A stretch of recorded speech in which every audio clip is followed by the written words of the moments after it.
whether you grew up in a blended family or a divorced family or a single caregiver family or a family with an addict parent or a codependent family or a family with abuse cycles, or whether you grew up in foster care, whether you grew up not knowing who your biological parents were, you were adopted, or you were in the system, or you had a family that sort of had multiple parenting situations, or you had polygamous parents. I mean, I don't know, like it all works. So I'm not going to make judgments about how anybody grew up.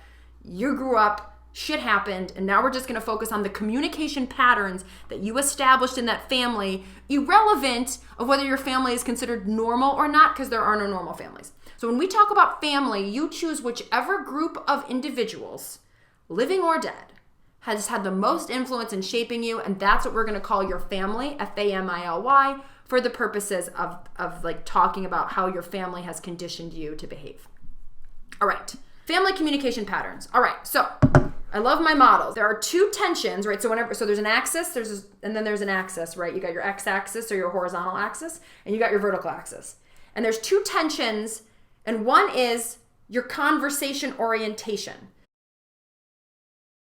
And your conversation orientation is the degree to which you have frequency and quality of conversation. So it's the amount that you converse, you exchange messages, you self-disclose, and it's also the variety and the breadth with which you do it. So you can have, for example, like a high conversation orientation where you talk a lot, right? You check in every day, you say goodbye to each other in the morning, you get picked up from school, and you have dinner together and you say goodnight, let's say. But you're always really talking about the same exact thing. So high conversation orientation means you talk about a lot of things and you talk frequently, and low conversation orientation means you don't talk a lot about things and you don't talk very frequently.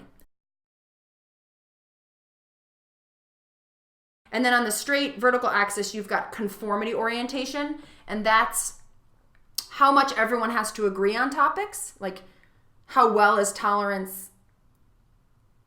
disagreement tolerated. And then there's low conformity orientation, which is like we don't tolerate. So again, high conformity orientation, flip it. So high conformity orientation is the idea everyone has to get along. So that word conformity is like everyone has to get along. So high conformity, okay? Low conformity orientation is we don't have to agree. It's okay for everyone to have their opinion. We tolerate disagreement well.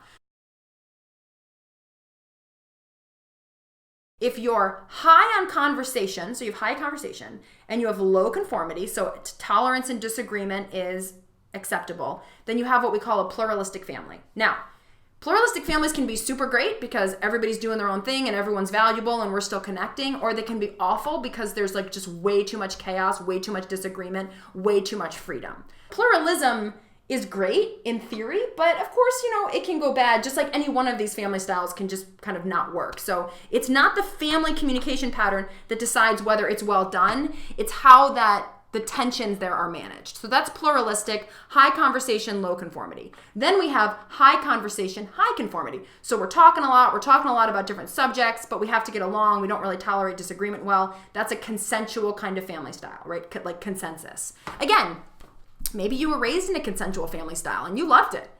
And that's how you want to grow up, and that's how you behave now. And you just think like, yeah, we just have to talk a lot, but it's okay for us to all have the same opinions, and we don't need to have high disagreement, right?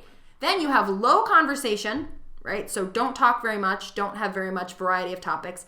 And low conformity, we don't need to get along, disagreement is tolerated well, and that's the laissez-faire family. And that's the like hands-off. So laissez-faire in economics means hands-off economics. It's French. Laissez-faire, right? Hands-off. And this is a family that's just kind of very independent. Everyone sort of does their own thing. These families are often described as like cold and distancing, and how the parents or whatever the primary caregiver, they don't have a lot of responsiveness or attachment to their children. But I don't know. I just kind of don't agree with that. I think you could probably have a really productive laissez-faire family, right? Because you're low in conformity, meaning disagreement is tolerated well, and you could certainly model disagreement very well for your kids and the members of your family. And your conversation orientation is low, yes, but maybe that means that you just don't talk very often, but when you do, you have deep discussions about a specific topic. And then the last one we have is low conversation orientation, high conformity. So we don't talk about very much stuff. We don't talk very often. And when we do talk, we have to agree. And in my stereotype brain, I think of this as like the military family, because for me, the military is like this, right? Low conversation, high conformity. We're not engaging very often. And when we do engage, we have to do it this way.